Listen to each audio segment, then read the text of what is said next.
Ce que nous avons vu la dernière fois, c'est que le fait de nous rassembler, qu'on soit à 10 ou à 100, ou à 1000, ou à 3, nous manifestons une réalité au plus fort du terme que peut représenter le mot réalité. Nous manifestons la présence du corps du Christ, la plénitude de ce qu'on appelle l'Église. Et pour cela, nous avons besoin de nous rassembler et d'être ce qu'on appelle une assemblée, l'assemblée eucharistique. Lorsqu'on sort de chez soi, c'est Alexandre Schmemann qui le dit dans un de ses livres, le fait de sortir de chez soi et de se diriger vers l'Église, vers le temple, déjà nous sommes en marche. On peut considérer ça comme le commencement de la liturgie. Pas le commencement au sens effectif du terme, mais nous entrons déjà, nous sortons d'un monde et nous allons vers cet autre monde que nous allons manifester, nous, en tant qu'assemblée. Nous sortons du monde, en quelque sorte. Et cette démarche, elle est déjà toute une préparation. D'abord parce que cette préparation, nous l'avons commencée en étant à jeun de la veille. Ça veut dire que le matin, nous allons nous rassembler pour faire l'Église, pour être l'Église, et intérieurement, nous sommes déjà préparés. Nous sommes dans ce qu'on appelle le jeûne eucharistique. Donc il y a une préparation physique, spirituelle. Si nous nous sommes levés le matin en ayant récité quelques prières, nous accentuons cette préparation. Mais encore une fois, le fait de sortir de chez soi, de prendre sa voiture ou son vélo si on est tout proche d'ici, ou à pied, nous sortons du monde et nous allons entrer vraiment, nous allons ensemble manifester ce qui est le monde nouveau. Donc il y a quelque chose là qui nous appartient, qui fait que nous faisons cette démarche avec la conscience que nous allons manifester le corps du Christ en nous rassemblant dans l'Église. Et déjà ce matin, on peut dire que nous manifestons ce corps de Christ, même s'il n'y a pas de célébration liturgique, nous manifestons ce corps du Christ. Et le fait de méditer sur cette réalité, c'est une certaine façon de, ce matin, le manifester aussi. Lorsqu'on parle de cette assemblée, nous ne sommes pas seulement que des baptisés qui manifestent le corps du Christ, qui rend présent et agissant ce corps du Christ, mais en même temps, c'est tout le créé qui est contenu dans cette assemblée. Parce qu'évidemment, en tant qu'hommes, nous sommes liés à l'ensemble du vivant et nous sommes de toute façon les matériaux qui nous entourent, cette architecture qui fait l'Église, les symboles comme les icônes, comme évidemment les bougies, même les lampes qui sont allumées, c'est vraiment l'ensemble du créé qui est présent. Bien que sur le plan spirituel, nous ayons vraiment le sentiment que être ensemble et se tourner vers le Seigneur et célébrer cette Eucharistie nous paraît suffisante, c'est vraiment l'ensemble du cosmos qui est présent dans cette Église, mais pas seulement dans cette Église. Vraiment, on peut avoir le sentiment que quand on parle du corps du Christ, ça s'étend à l'ensemble de notre planète, pour ne parler que du cosmos terrestre. Alors, il se passe là un événement extraordinaire, c'est que ce que nous allons célébrer, ce n'est pas seulement pour nous sanctifier, mais aussi c'est une sanctification qui s'étend à l'ensemble du vivant. Et à chaque fois que nous avons une célébration, eh bien, est-ce qu'on a conscience que c'est vraiment une grâce qui, à travers nous, se répand en même temps sur l'ensemble du vivant. Dans la conception orthodoxe, quand on parle du corps du Christ, eh bien, c'est vraiment l'ensemble du vivant qui est exprimé. Lorsque Dieu a créé le monde, et qu'il donne à ce monde la grâce pour que, depuis le commencement de cette création jusqu'à son accomplissement, eh bien, il y a une grâce qui est donnée en permanence. Elle n'est pas donnée de l'extérieur, mais elle est donnée vraiment de l'intérieur. C'est pour ça que, quand on évoque la grâce dans la tradition orthodoxe, on parle d'une grâce incréée. C'est-à-dire que c'est à l'intérieur même de tout ce qui est créé que Dieu, sans cesse, donne sa grâce. Elle ne vient pas de l'extérieur, elle vient vraiment de l'intérieur. C'est assez, comment dirais-je, une approche difficile, parce que nous avons l'habitude de séparer les choses. Nous sommes dans un monde matériel, matérialiste, et quand on parle du spirituel, il s'agit de toute autre chose. Or, le monde de la matière, toutes les réalités spirituelles que l'on peut aborder sur le plan intellectuel sont finalement enclos dans une seule et même réalité. La dernière fois, quand nous avons parlé de l'Assemblée, justement, c'est que nous étions vraiment l'Église, c'est vrai, qu'il fallait vraiment se rassembler pour manifester la réalité de cette Église. Parce que si on ne se rassemblait pas, cette Église ne pouvait pas se manifester, et que Dieu, par conséquent, ne pouvait pas donner sa grâce à l'Église.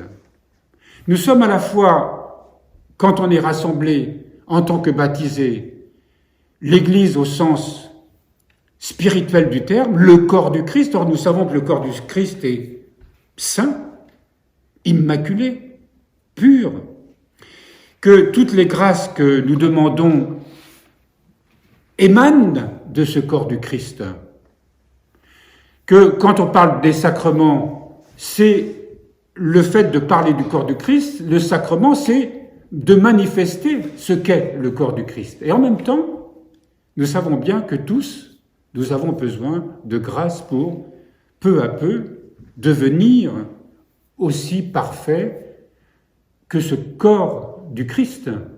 Et nous ne le sommes pas, parce que nous parlons de la sainteté de ce corps et en même temps, nous ne sommes pas saints.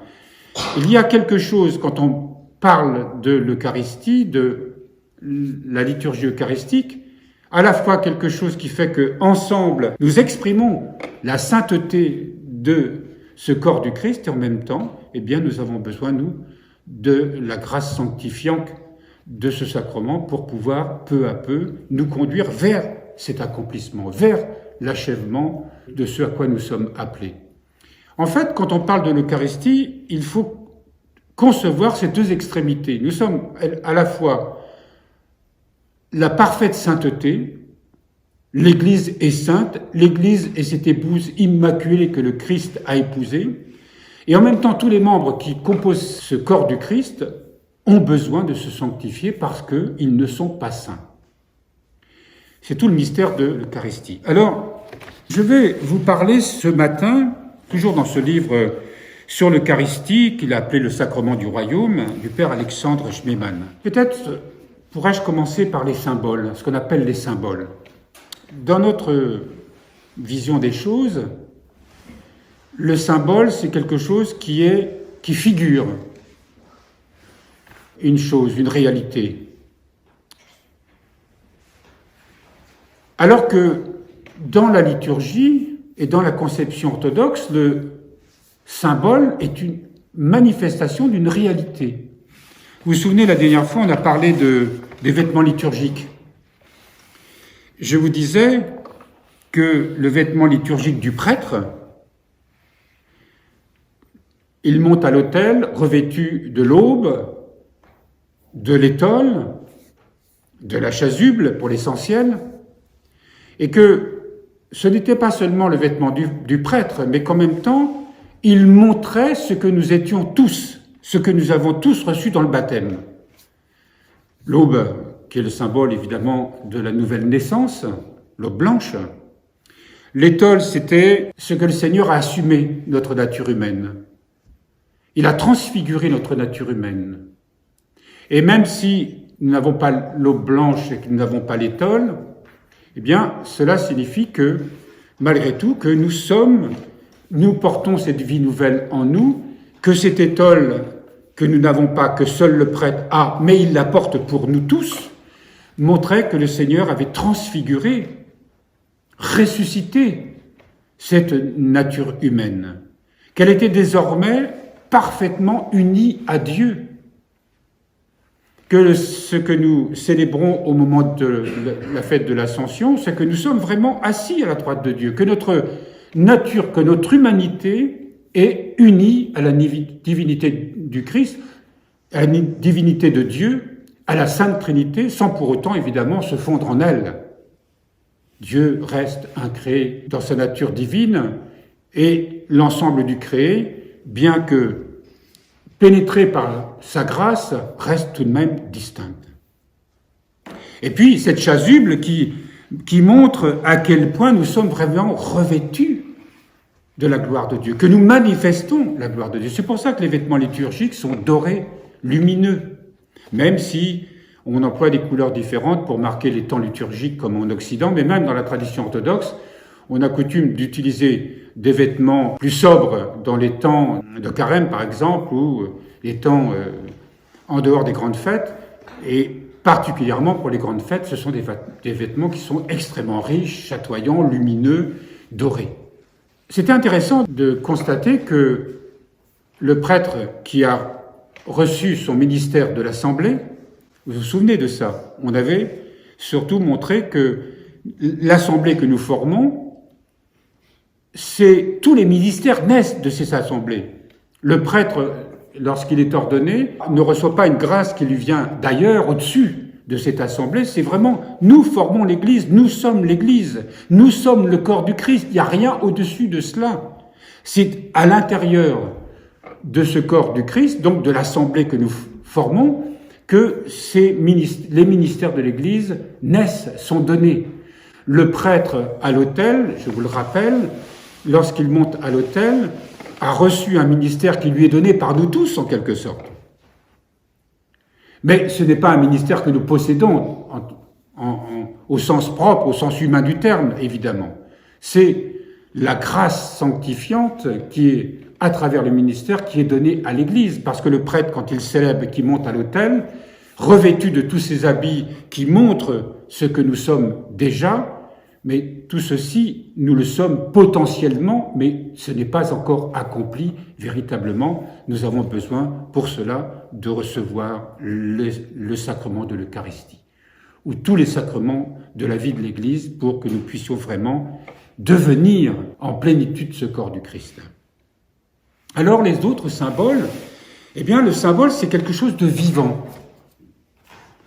Quand on parle de la chasuble du prêtre, qui évoque la gloire de Dieu dont nous sommes habités, revêtus, ce vêtement matériel, c'est pas une allégorie, c'est une réalité. Ce symbole devient un symbole vivant. Quand on parle des bougies que l'on allume, c'est pas seulement une bougie qui brûle et qui symbolise notre prière, ou qui symbolise la lumière de Dieu qui nous éclaire, comme nous le célébrons à Vêpres. Vous vous souvenez, à Vêpres, lorsque le diacre élève le cierge allumé dans la pénombre de l'église, ou dans la nuit de l'église, surtout en hiver, il dit bien « lumière du Christ ». Ce n'est pas une allégorie, c'est une réalité.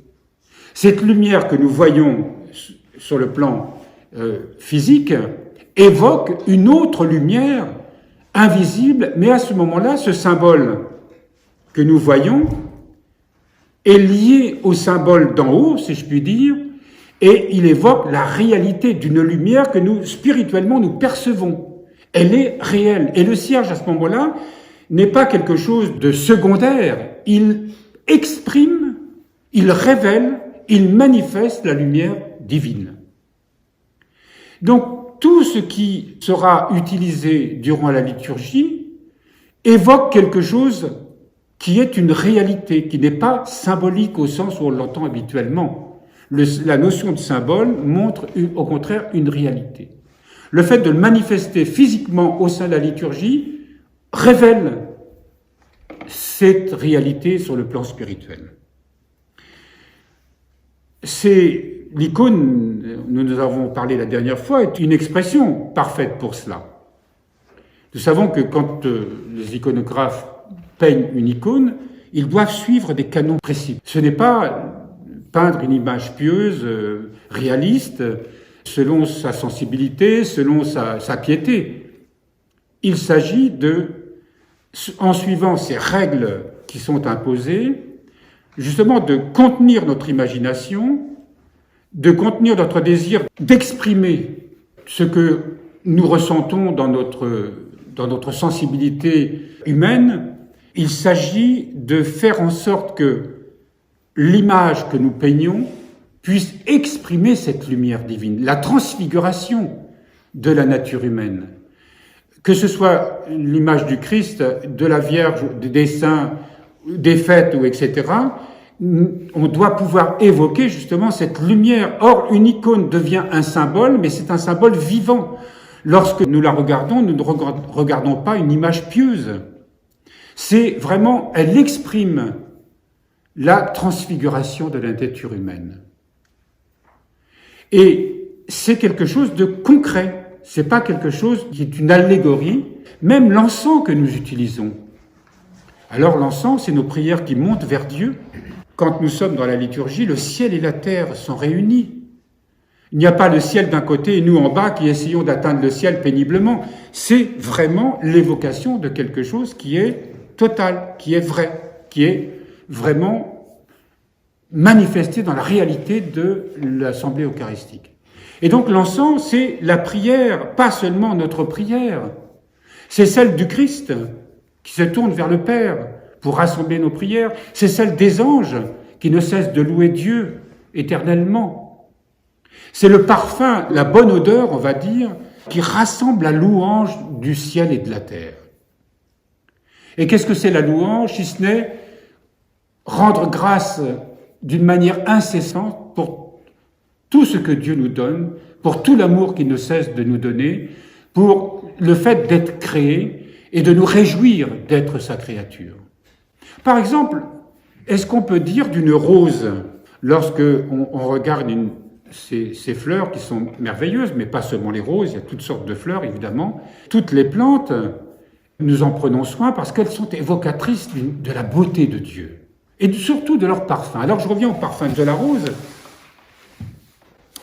Quand la rose exhale son parfum, ça nous fait penser à quoi? Est-ce que ce que j'évoquais à l'instant à propos de l'encens, on peut dire que la rose qui manifeste à travers ce parfum toute sa beauté, toute sa réalité, est-ce que on peut dire à la fois que c'est Dieu qui nous donne en partage à travers cette créature tout ce que une créature peut rendre à Dieu. Son parfum, c'est le meilleur de soi. Et qu'est-ce qui est le meilleur de soi dans notre vie? C'est la prière. C'est vrai qu'au moment où nous sommes dans la prière, nous sommes dans le meilleur de ce que nous sommes, parce qu'on n'est plus dans les pensées, dans nos activités, dans la dispersion. Nous sommes là, c'est un instant amoureux. Nos pères nous disent que nous sommes en prière, quand nous sommes en méditation, nous sommes purs. Ça veut dire que nous sommes beaux. Ça veut dire que nous sommes vraiment dans la réalité de ce qu'est le corps du Christ, dans ce silence qui, évidemment, c'est encore imparfait par rapport à ce que à cette contemplation qu'ont les saints de la lumière divine. Mais tout de même, nous sommes dans le meilleur de ce que nous pouvons être. Nous exhalons un vrai parfum d'amour. Eh bien, la rose fait la même chose. Les fleurs que nous aimons tant font la même chose, à travers leur couleur et à travers leur parfum. Et c'est encens que nous utilisons durant la liturgie. On encense les dons, on encense les fidèles, on encense l'ensemble des icônes aussi. C'est vraiment cette glorification de tout ce créé qui rend grâce à Dieu. Et pas seulement sur le plan terrestre. Et quand je parle du plan terrestre, c'est évidemment l'ensemble de la création qui, à cet instant-là, c'est le symbole de cette création qui rend grâce à Dieu d'avoir été créée et de vivre en permanence dans la grâce de Dieu.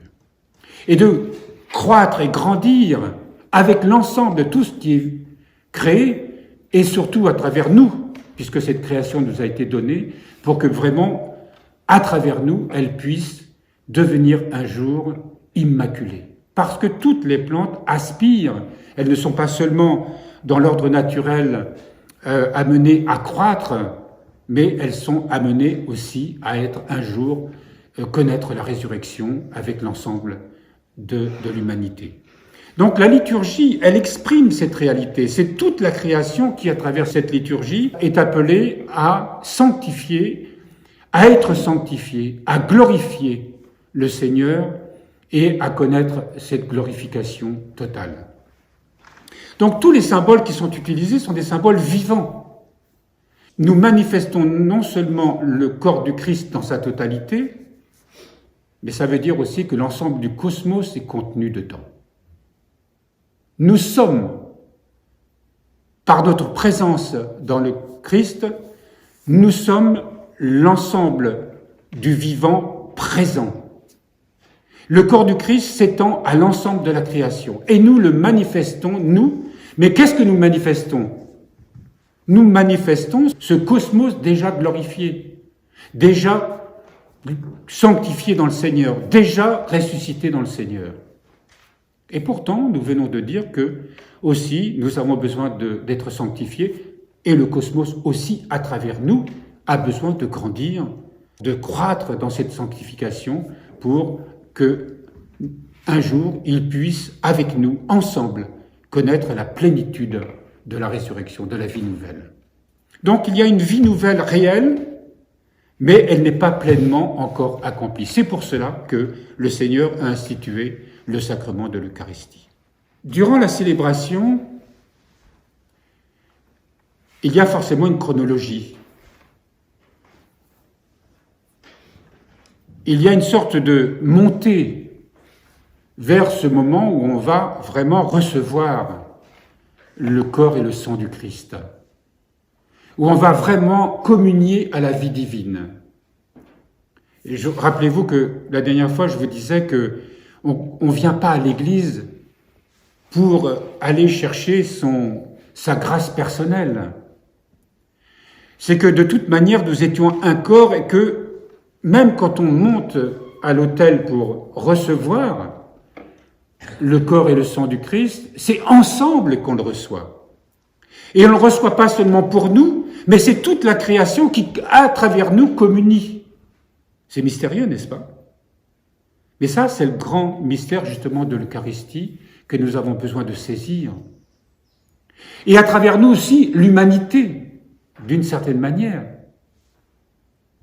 Parce que nous ne recevons pas quelque chose qui nous est destiné, qui est seulement destiné à l'assemblée des croyants, baptisés, mais que nous sommes unis d'une manière consubstantielle à l'ensemble de toute l'humanité, de tous les hommes, et aussi de toute la création.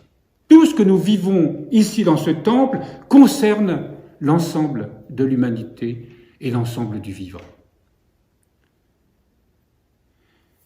Durant la liturgie, il y a une première phase qu'on appelle la liturgie de la parole. Nous sommes dans le mystère déjà de l'Église manifestée, rassemblée. Le Christ est présent au milieu de nous. Le ciel et la terre sont une seule et même chose. Il n'y a pas le ciel au-dessus de nous et nous qui essayons d'atteindre le ciel.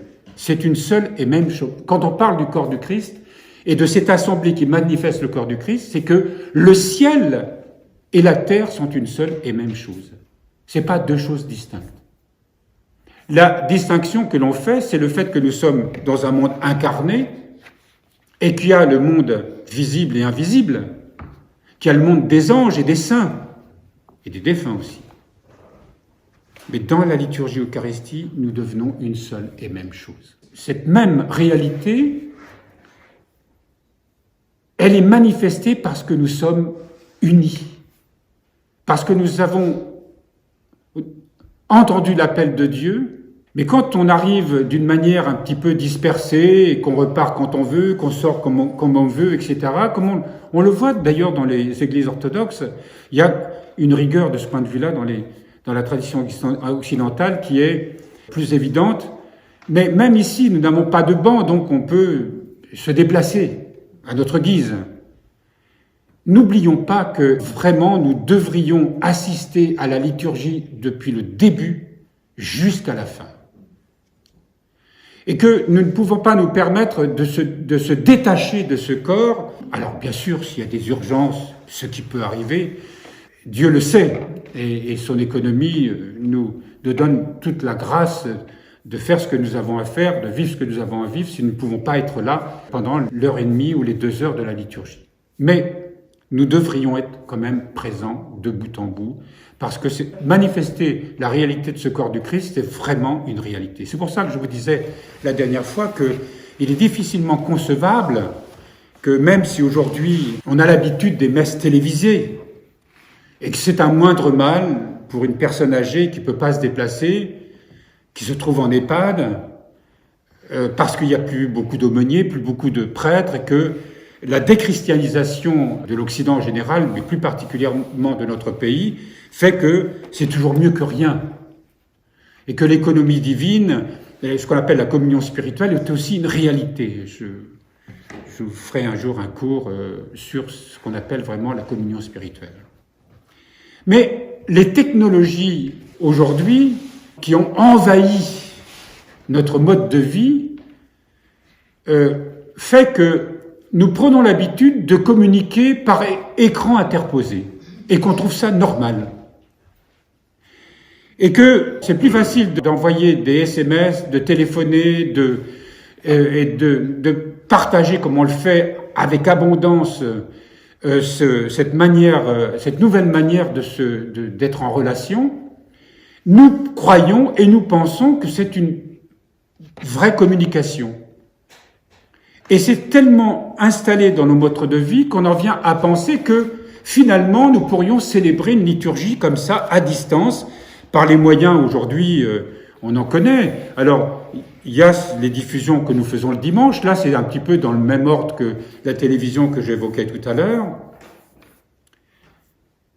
Mais il y a aussi aujourd'hui, par des moyens de visioconférence, quels que soient les moyens employés,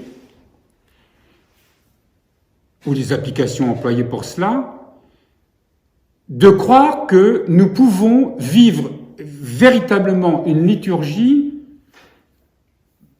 éloignés de 1000 kilomètres les uns des autres, et de suivre ce que le prêtre célèbre à l'autel, ce qu'une assemblée célèbre, et d'être en parfaite communion, et de pouvoir chez soi, comme c'est le cas qui s'est manifesté à divers endroits, où on demande aux gens d'installer un petit autel avec des bougies, avec une croix, des icônes, et puis d'installer le pain et le vin sur sa table. Un pain et une sorte de calice improvisé. Et de penser que lorsque le prêtre prononce les paroles de l'institution, l'épiclèse, qu'il y a là une véritable consécration. C'est un débat qui a été soulevé, évidemment, que nous sommes en train de discuter, mais il est évident qu'à la lumière de ce que est la réalité de la célébration de la liturgie eucharistique, implique que nous soyons physiquement présents les uns avec les autres. On ne peut pas inventer une assemblée qui ne serait pas physiquement présente et qui ne serait présente qu'à travers les ondes, qu'à travers les moyens que nous offrent les technologies d'aujourd'hui. Cela signifierait qu'on pourrait alors à ce moment-là ordonner quelqu'un à distance, finalement entrer dans un monde purement virtuel. Or, ce qui tue notre société aujourd'hui, justement, c'est que nous entrons de plus en plus dans ce monde virtuel et on nous dit que ça va devenir la norme de demain. Parce que déjà le télétravail se développe de plus en plus à la faveur de cette épidémie, que le téléenseignement se généralise, on parle de la disparition des classes comme on le voit aujourd'hui, au profit d'enseignements purement numériques. Donc on entre dans un monde de plus en plus robotique, où la relation humaine, la chaleur humaine, le contact, la réalité physique tend à disparaître de plus en plus. Il ne faut absolument pas que l'Église prenne ce chemin. Quel est le dernier rempart à ce monde transhumaniste dans lequel qu'on nous propose comme étant la meilleure chose qui soit, parce que scientifiquement, l'homme découvre qu'il a un pouvoir immense sur la matière, sur les êtres et les choses. C'est l'Église qui est ce rempart. Ce sont les religions qui sont ce rempart, parce que on se rassemble d'une manière physique, concrète. Et comme nous sommes ce matin, nous voyons bien qu'il y a une très grande différence entre le fait de vous donner un cours par visioconférence, où vos visages peuvent être affichés sur mon écran, où vous pouvez éventuellement intervenir. Alors quand on ne peut pas faire autrement, oui, c'est une possibilité, mais ça ne remplacera jamais la réalité d'une assemblée eucharistique où nous sommes tous réunis. Ça ne remplacera jamais le fait de ce que nous sommes ce matin, parce que nous nous voyons, nous communiquons directement. Lorsque vous avez un visage qui n'est pas celui d'une photo sur un écran, même animé, il faut que nous puissions être les uns avec les autres, et la célébration eucharistique. Pourquoi nos pères? L'Église a 2000 ans d'histoire. L'Église a connu des persécutions. L'Église a connu des communautés entières qui ont été isolées. Ce n'est pas nouveau ce qui se passe aujourd'hui. Et quand ce n'est pas possible de nous retrouver, eh bien, il y a ce qu'on appelle la communion spirituelle, et il y a des pères qui ont évoqué cela, en attendant de nous retrouver, en attendant qu'il y ait un jour un prêtre ou un diacre qui vienne célébrer et donner l'Eucharistie, nous donner la vie de Dieu. Donc c'est très important que nous ayons conscience qu'il n'y a de vie eucharistique que lorsque nous sommes rassemblés. Les moyens, à travers la télévision, à travers les diffusions sur YouTube ou la visioconférence, restent des liens qui favorisent la piété, qui favorisent la prière, mais qui ne peuvent pas, à aucun moment, remplacer la réalité de ce que peut être une liturgie eucharistique où tous les membres sont rassemblés physiquement et que physiquement nous manifestons la réalité de ce corps du Christ. Et comme je vous le disais, pas seulement nous en tant que personnes baptisées, mais que c'était aussi, ça englobait l'ensemble de l'humanité et l'ensemble du créé. Je reviens sur le fait que dans la liturgie que nous célébrons, il y a vraiment cette conscience que le ciel et la terre sont une seule et même chose,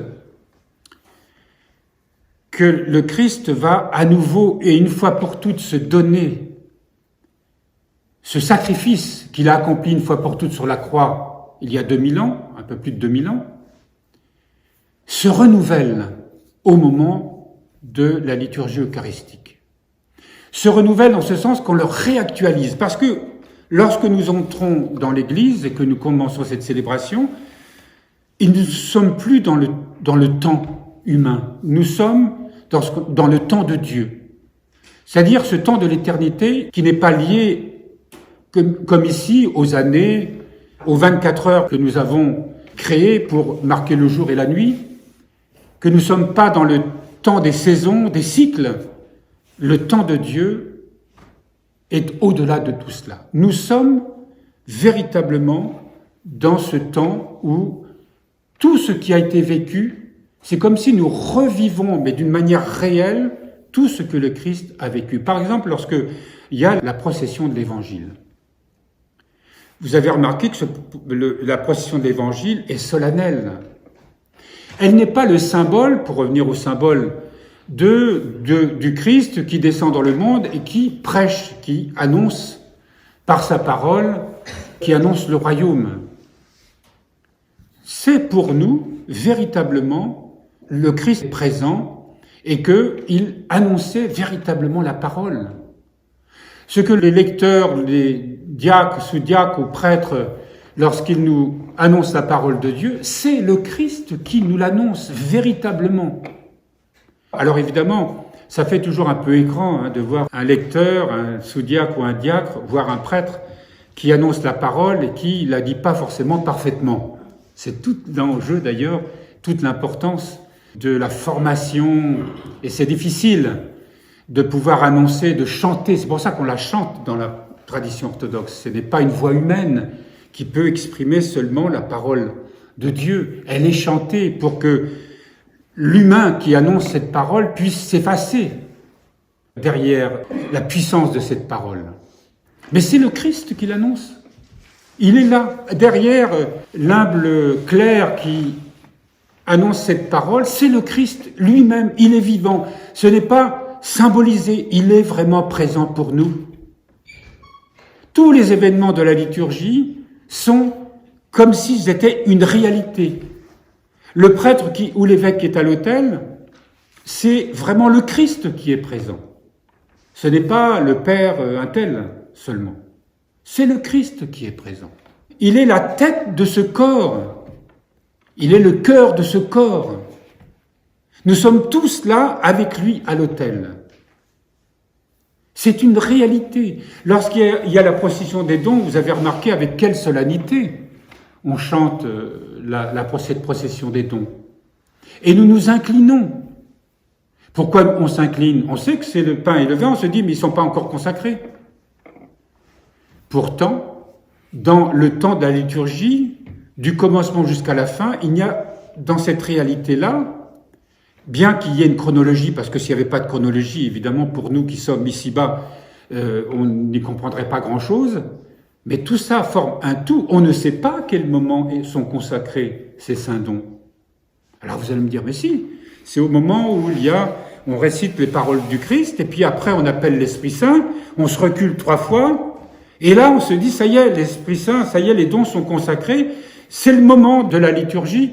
Alors, dans un ordre rationnel, oui, mais en fait, dans la réalité, non. Pourquoi on s'incline devant la procession des dons? C'est qu'on considère que c'est déjà le Christ vivant. Que ces saints dons ne sont pas allégoriquement le Christ, ou la vie du Christ, ou le corps et le sang du Christ. Nous le considérons comme étant véritablement le Christ. Tous les événements de la liturgie, nous sommes véritablement dans une réalité où, hors du temps, où tous les événements, nous les vivons comme si le Christ était vraiment au milieu de nous. Et c'est pour ça que lorsque, par exemple, on se recule au moment de ce qu'on appelle l'épiclèse, donc on appelle l'Esprit Saint sur les dons, le prêtre se recule, et l'assemblée dit 3 fois « Amen ». Amen, Amen, on leur le chante d'une manière assez solennelle, mais on ne s'attarde pas, on ne reste pas dans un moment d'adoration comme si c'était un moment absolument clé où il s'est passé quelque chose. La seule réalité on peut dire, qui pour nous a une valeur, où on peut dire oui, c'est accompli, c'est au moment où on communie. Là, oui, au moment où on reçoit le corps et le sang du Christ, là, il y a un moment où on peut dire que la liturgie est accomplie. Les 2-3 prières qui vont suivre, qui vont donner la fin de la liturgie, on rend grâce. Bien sûr que ça fait partie aussi de la liturgie, mais c'est vraiment au moment où on reçoit le corps et le sang du Christ que toute la liturgie, tout ce que nous avons, tout ce qui a été réalisé avant, prend son sens. Nous sommes vraiment, à ce moment-là, nous recevons le corps et le sang du Christ, et sa grâce infuse en nous tout ce dont nous avons besoin, autant que nous sommes capables de la recevoir. Le déroulement de la liturgie, c'est vraiment une réalité. Nous le vivons comme une réalité. Et nous prenons l'ensemble de la liturgie comme un tout, mais on ne peut pas dire à quel moment vraiment ces dons sont consacrés ou pas. Nous, dès le commencement, nous considérons que le Christ est au milieu de nous et que ce déroulement dont nous avons besoin, parce que nous avons besoin de cette chronologie, parce que nous avons besoin d'effectuer tout un ensemble de gestes, de prières, etc., pour nous amener à ce moment de communion. Mais la liturgie, c'est cette communion céleste, C'est ce mystère d'amour qui ne cesse de se célébrer éternellement et que nous actualisons ici-bas. Et nous l'actualisons pour nous, mais aussi pour toute l'humanité et pour l'ensemble du vivant. Alors, quand j'évoque le symbole, c'est évident que pour nous, on en a une vision spirituelle, mais que ce symbole pour nous est partiel. J'évoquais tout à l'heure, lorsque le diacre, élevant le cierge, manifeste la lumière divine, et même notre expérience, elle reste partielle. Notre expérience de cette plénitude de la vie divine est partielle. C'est pour ça que nous avons besoin du sacrement, que nous avons besoin de nous nourrir en permanence de ce sacrement, pour que de partiel, ça nous conduise de plus en plus vers une plénitude. Plénitude que nous allons expérimenter de plus en plus intérieurement. Et c'est évident que même si tout ce que nous évoquons est dans l'ordre du extérieur, si l'on peut dire, du manifesté, mais c'est intérieurement que progressivement nous allons faire l'expérience de cette communion divine, de cette plénitude. Au fur et à mesure que cette Eucharistie, nous allons prendre conscience de sa nature, qu'au fur et à mesure que nous allons nous débarrasser du monde, tout ce que nous étudions ici à longueur d'année, tout ce que nous méditons, tout ce que nous recevons dans les lectures, les enseignements, etc., doit nous conduire à nous intérioriser au plus profond et de demeurer dans cette présence. Que cette Eucharistie que nous recevons puisse demeurer en nous, que nous continuions de la vivre dans tout notre quotidien. Et effectivement, en nous, il va y avoir effectivement une perception et une expérience grandissante qui va nous révéler vraiment ce qu'est le corps du Christ, ce que nous sommes en tant que baptisés. Tout ce que nous évoquons ce matin, évidemment, reste intellectuel, difficile à percevoir. Mais c'est nécessaire parce que nous avons besoin d'orienter notre cœur, d'orienter nos pensées, d'orienter notre conception des choses vers cette réalité, cette expérience intérieure. Recevoir l'Eucharistie, c'est pas recevoir seulement le corps et du sang qui va rentrer dans mon corps et qui va s'accomplir tout seul. Ça va pas le faire vraiment.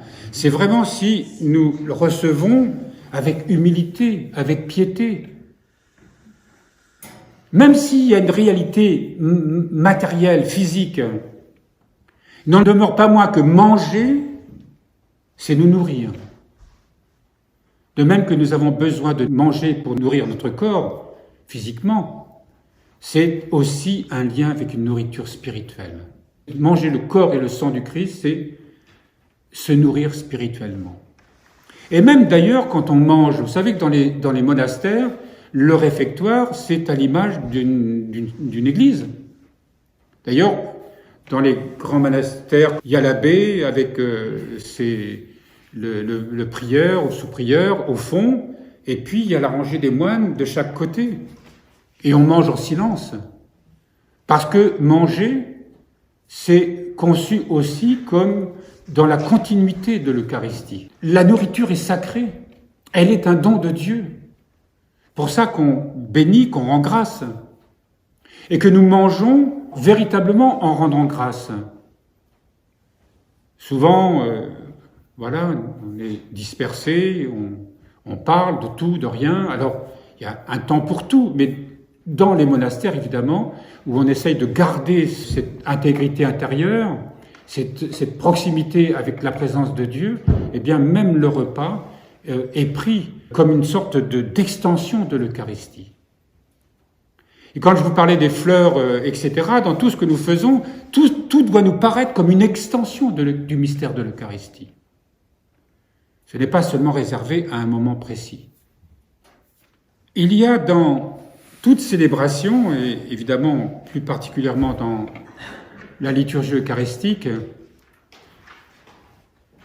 le sentiment d'un commencement, bien sûr.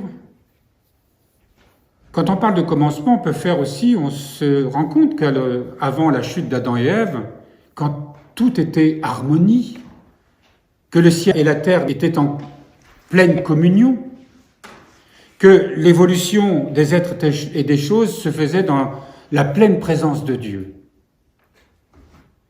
Lorsqu'il y a eu cette rupture, ce qu'on appelle la chute, cette séparation spirituelle avec la grâce de Dieu, il n'en demeure pas moins que Dieu a continué d'être présent dans sa création. Même si l'homme s'étant replié sur lui et s'étant déifié sans Dieu, en quelque sorte, la création n'a pas été coupée, l'homme n'a pas été séparé totalement de Dieu. Parce que la création demeure quand même ce tout. Il n'y avait plus de communion vraiment spirituelle parfaite avec le ciel, mais Dieu n'était pas absent de cette création. Il était toujours là. Et son économie divine s'est toujours manifestée. Et il y a toujours eu des sages et des saints pour faire en sorte que ce lien ne soit pas rompu. Mais justement, cela faisait aussi que l'humanité était vouée à péniblement errer dans les ténèbres, et une évolution extrêmement pénible, demeurant prisonnière de ces ténèbres au fil des millénaires. Et Dieu a décidé de venir, de s'incarner, d'épouser cette humanité pour rétablir ce qui avait été perdu à l'origine. Et c'est ça l'Église. Ce qui avait été perdu à l'origine a été rétabli. C'est nous qui le manifestons. Cette communion, comme j'évoquais tout à l'heure, c'est l'ascension du Christ, qui rétablit, qui montre à travers cet événement que nous sommes pleinement rétablis dans ce qui avait été perdu à l'origine. Et c'est l'Eucharistie qui le manifeste. La célébration eucharistique manifeste cette réalité-là. Et en le manifestant, non seulement on le manifeste au monde, mais en même temps, nous avons besoin de nous manifester parce qu'on a besoin de reprendre en quelque sorte cette évolution et de nous sanctifier au sein de ce qui a été rétabli. Donc il y a quelque chose qui fait que nous sommes dans un monde nouveau. Nous sommes des créatures nouvelles dans un monde nouveau. Nous sommes des créatures nouvelles qui ont encore besoin de se sanctifier dans ce monde nouveau. À la fois, nous manifestons ce que le Christ a déjà réalisé, c'est-à-dire que, et la Vierge Marie est là pour nous le montrer, et les saints aussi, d'une certaine manière, encore que les saints attendent la résurrection. Mais la Mère de Dieu est ressuscitée dans son corps. Elle montre ce que nous devrons tous devenir, ce que l'ensemble du vivant devra devenir. Donc, nous manifestons cette réalité, elle est en nous, et nous la manifestons, nous, en tant que baptisés. Nous sommes ce corps qui manifeste cette extraordinaire sainteté, la beauté ineffable de ce monde nouveau. Et en même temps, nous sommes des créatures qui avons besoin de tendre vers la finalité, ce qu'on appelle l'eschatologie, la finalité de cet accomplissement. C'est un paradoxe, c'est vrai, mais ça, on ne peut le concevoir que dans le monde divin. Nous sommes à la fois ce monde immaculé, nouveau, rétabli dans ses origines, et en même temps, nous sommes en marche vers cet accomplissement. C'est la réalité de l'Eucharistie, c'est ce que nous célébrons, c'est ce que nous sommes appelés à vivre liturgie après liturgie, que ce soit les liturgies de semaine, moins solennelles que celles de la liturgie dominicale. Je vais m'arrêter là parce que c'est quelque chose de complexe, n'est-ce pas? Et je ne sais pas faire mieux que de vous l'expliquer comme ça. Alors si vous voulez, on va faire comme la dernière fois, à travers vos questions, comment on peut mieux être éclairé pour percevoir ce mystère du sacrement de l'Eucharistie, de la liturgie eucharistique. Quand on parle du sacré de la liturgie, quand on nomme le sacré comme sacré, in facto, on crée le profane. Et comment voir l'unité après, et comment vivre une vie de liturgie complète, et pas simplement dans l'Eucharistie, pas simplement dans la liturgie. Justement, on ne fait pas cette distinction. Oui. Ça, c'est purement dans la sémantique rationaliste. Quand on parle du sacré, on ne le sépare pas du profane. Pourquoi on parle du profane? C'est parce qu'on n'est plus dans un monde sacré. Mais dans l'Église, il n'y a plus de sacré et de profane. Si ce n'est que tout ce qui est profane a été illuminé, transfiguré par le sacré. Seulement, il y a quand même, le profane existe, c'est tout ce qui ne veut pas rejoindre le sacré, tout ce qui veut demeurer dans un monde séparé de Dieu. Nous, dans l'Église, tout est sacré. Tout est transfiguré. Tout est ressuscité déjà. Et lorsque nous avons le droit d'évoquer quand même ce qui est profane et sacré, parce que nous-mêmes, nous avons besoin dans notre fort intérieur, dans notre perception, dans ce que nous sommes, quand on parle de nos pauvretés spirituelles, quand on parle de nos passions, etc., c'est évident que là nous sommes loin du sacré, c'est-à-dire que nous sommes séparés de Dieu parce que prisonniers, enclos. Et là, on est dans le profane. Mais malgré tout, en tant que baptisés, même si nous continuons à vivre selon la mentalité et les habitudes du vieil homme, nous sommes le nouvel homme. Et lorsque nous revenons vers Dieu, nous, à nouveau, nous retrouvons ça. Et donc, il n'y a pas de séparation. Tout est sacré, tout est lumineux. C'est ça qui est extraordinaire tout de même. C'est que nous, en tant qu'Église, en tant qu'assemblée eucharistique, puisque c'est là que se manifeste la plénitude justement de cette réalité, tout est sacré. Il n'y a plus de profane. Et ce que nous vivons, ce que nous recevons, ce que nous partageons, parce que communier, c'est pas seulement, encore une fois, individuel, mais c'est ensemble que nous communions. Et cette communion englobe aussi, elle est une grâce qui se diffuse sur le monde et dans le cœur de tous les hommes qui ne connaissent pas encore le Christ, mais qui sont appelés par le Christ. Et que cette création qui, je vous parlais, qui est autour de nous, qui est habitée par Dieu, qui fait partie de ce corps du Christ, il n'est pas détaché. Eh bien, lui, ce monde aussi, cet ensemble de toutes les créatures, est uni à ce moment-là dans cette communion extraordinaire, où le Dieu donne sa vie. Nous, en le recevant, eh bien, nous la recevons, et à travers notre cœur, qui devient comme à ce moment-là une sorte de fleuve où coule la grâce de Dieu sur le monde. En ce qui concerne les hommes, en tout cas, c'est pour qu'ils puissent s'éveiller à cela. Récemment, je regardais une interview d'un moine du mont Athos. Et il parlait de ceux qui parlent de Dieu, comme je fais ce matin, et qui donnent des tas de précisions intellectuelles, etc. Bon, il y a un temps pour tout quand même. Mais disons où la religion pourrait se résumer à ça.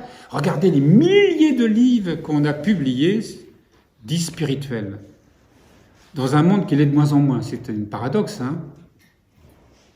Et ce moine disait, en parlant du témoignage,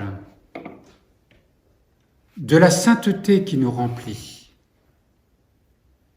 qui, elle, ne fait pas de bruit, est très économe en mots. Alors, il disait que la vie, quand il parlait de la vie spirituelle, de la vie divine, de celle dont on parle ce matin, il dit « La vie, avec des mots, est silencieuse. » Il voulait dire par là que quand il y a beaucoup de mots, eh bien, cette vie, elle ne peut pas se répandre sur le monde, parce qu'elle est extérieure, étouffée par des tas de mots et elle ne peut pas s'exprimer. Mais la vie sans mots, c'est-à-dire tout intériorisé, débarrassé de l'intellect, débarrassé des agitations de la pensée, la vie sans mots est bruyante. Ça veut dire qu'elle rayonne et elle convertit.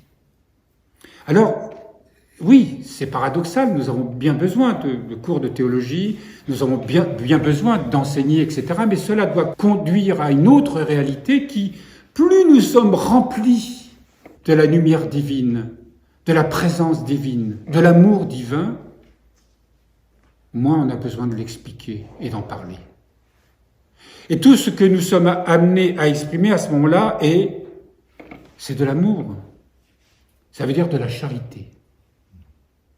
La charité au sens où on a, puisque le Seigneur a révélé à quelle compassion il a aimé le monde, jusqu'à se donner et s'anéantir en lui. Cet amour qui nous transforme, qui nous transfigure, qui se révèle, parce que la liturgie eucharistique, c'est une révélation progressive de la réalité de cet amour, à travers tous les symboles que nous évoquions tout à l'heure, puisse nous donner, nous aussi, à l'image du Christ, et ressemblance, à l'image et ressemblance du Christ, aimer comme il nous aime, aimer comme la Sainte Trinité nous aime, et de nous donner comme le Christ s'est donné à nous. Et la création tout entière est dans l'attente de cette révélation-là. Et le monde plongé dans les ténèbres est dans l'attente de cette révélation-là. Et nous avons besoin de nous rassembler dans la liturgie eucharistique pour que ce mystère se révèle à nous. Car qu'est-ce que c'est que ce don d'amour que nous recevons, et qui devrait nous brûler les lèvres, tellement cet amour est d'une grandeur que nous ne pouvons pas imaginer, d'une puissance que nous ne pouvons pas imaginer, d'une profondeur que nous ne pouvons pas imaginer. Se fait tout petit pour se donner à nous. Et c'est ainsi que nous apprenons nous aussi à vivre, à nous donner, à devenir tout petits, pour que cet amour-là puisse, à travers nous, se répandre dans le cœur de ceux qui ont tant besoin de le connaître. C'est pour ça que nous avons besoin d'explications, mais nous avons surtout besoin, par ces explications, d'entrer dans une véritable expérience intérieure. Alors, cette conscience-là fait que la conscience de ce que nous sommes, en tant que corps du Christ, manifesté dans l'Assemblée eucharistique, montre à quel point aussi, dans notre vie quotidienne, on est tout autre. On ne peut pas vivre n'importe comment. C'est pour ça que quand on écoute, quand on entend, quand on lit les évangiles, les épîtres, on voit à quel point c'était important d'avoir vraiment ce sentiment d'accéder à une pureté de vie, de vivre vraiment selon cette nouvelle humanité, et que de s'affranchir vraiment de tout ce qui appartient encore à l'homme ancien, au vieil homme. Donc, une communauté chrétienne, consciente de ce qu'elle est, dans la réalité de la liturgie eucharistique notamment, c'est de se rendre compte que, eh bien, on ne peut pas être à l'image du monde, on ne peut pas vivre comme les gens du monde. C'est pour ça qu'il est dit que nous sommes vraiment hors du monde, même si on est dans le monde, parce qu'évidemment, nous sommes dans le monde, mais nous ne vivons pas selon les mœurs du monde. Et que notre vision des choses et que tout ce qui se passe dans le monde, nous avons forcément un autre regard. Et que dans notre façon d'être, nous ne pouvons pas vivre de la même manière. Que nos pensées ne peuvent pas être celles du monde. Tout ce qui nous sera inspiré de cette expérience eucharistique notamment, mais tout cette révélation que l'amour de Dieu mettra dans notre cœur, nous amènera forcément peu à peu à être totalement différents. Et c'est évidemment l'objet de toute notre vie de prière, vie d'ascèse notamment, et de renoncement au monde. Souvent, quand on parle de renoncement au monde, on a l'impression que c'est juste fait pour les moines ou les moniales. Mais c'est tout le monde. Chacun selon notre mode de vie, selon l'appel que nous avons reçu. Mais c'est le fait d'être cette créature nouvelle. Et chaque fois qu'on se rassemble dans l'Eucharistie, à nouveau se manifeste dans la plénitude la réalité de ce qu'est le corps du Christ, cette union du ciel et de la terre. C'est pour ça qu'il nous faut être attentif, d'être ouvert, de vivre cette liturgie eucharistique de façon à ce que vraiment nous puissions, unis à l'autel, unis au prêtre, unis au Christ, parce que c'est à travers le prêtre, évidemment, c'est le Christ qui accomplit cela, quoi. Et qui nous permet de recevoir toutes les grâces dont nous avons besoin et qui fait qu'au sortir de cette liturgie, quelque chose en nous s'est accompli, quelque chose en nous a été réalisé, quelque chose en nous nous a été donné et que lorsque nous sortons, eh bien, nous quittons pas le ciel pour retourner dans le monde. Bien sûr que nous retournons dans le monde au sens où chacun va retourner à son quotidien, mais quelque chose en nous sera différent. Et quelque chose en nous fera en sorte que il y aura quelque chose qui nous a transformés. Et qui, même si ça ne se voit pas tout de suite, même si les vieilles habitudes sont là et que les mêmes comportements sont là, dans notre conscience, cette conscience profonde, cette conscience spirituelle, fera que, peu à peu, nous allons nous acheminer vers on n'aura pas envie de demeurer toujours dans ces mêmes attitudes. On se tournera vers Dieu plus facilement. On lui demandera davantage la grâce de retrouver cet état de grâce, comme on dit, que nous avons reçu durant la liturgie eucharistique. Voilà, chers frères et sœurs, on essaiera la prochaine fois, donc on va rentrer dans le mystère de l'Eucharistie davantage, et à ce moment-là, on commencera à utiliser un petit peu les prières, pas seulement les textes de notre liturgie, mais aussi celles d'autres liturgies, pour comprendre, entrer dans la réalité de ce mystère à travers les prières.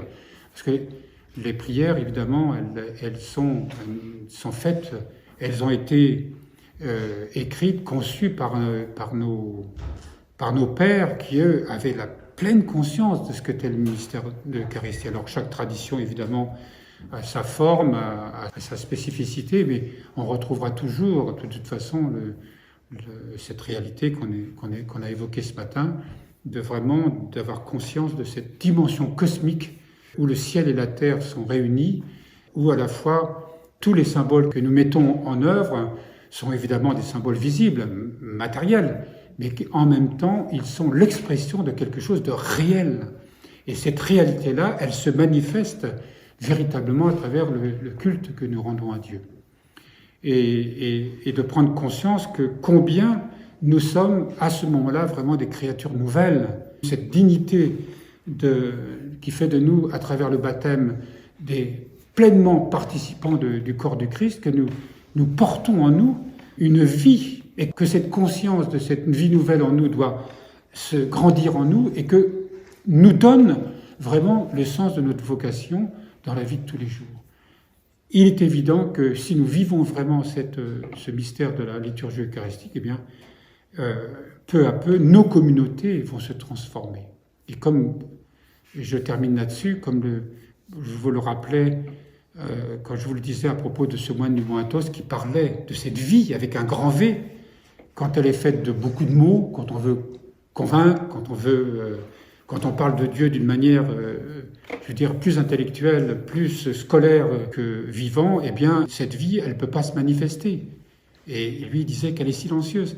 Mais cette vie sans mots, elle devient au contraire bruyante, ça veut dire que elle se manifeste. Pourquoi un saint, on l'évoquait avec les frères en parlant de cet aspect-là, comment un saint moine perdu au fin fond du désert et qui n'avait pas Internet et qui ne célébrait pas la liturgie de manière virtuelle, attirait les foules, faisait des centaines de disciples. Alors, c'est pas compliqué, hein. Pourquoi nos communautés sont pas vivantes? Pourquoi nos communautés parfois sont difficiles, sont en perte de vitalité? C'est tout simplement parce que nous ne sommes pas saints et que cette vie-là n'est pas vraiment réelle et manifestée en nous.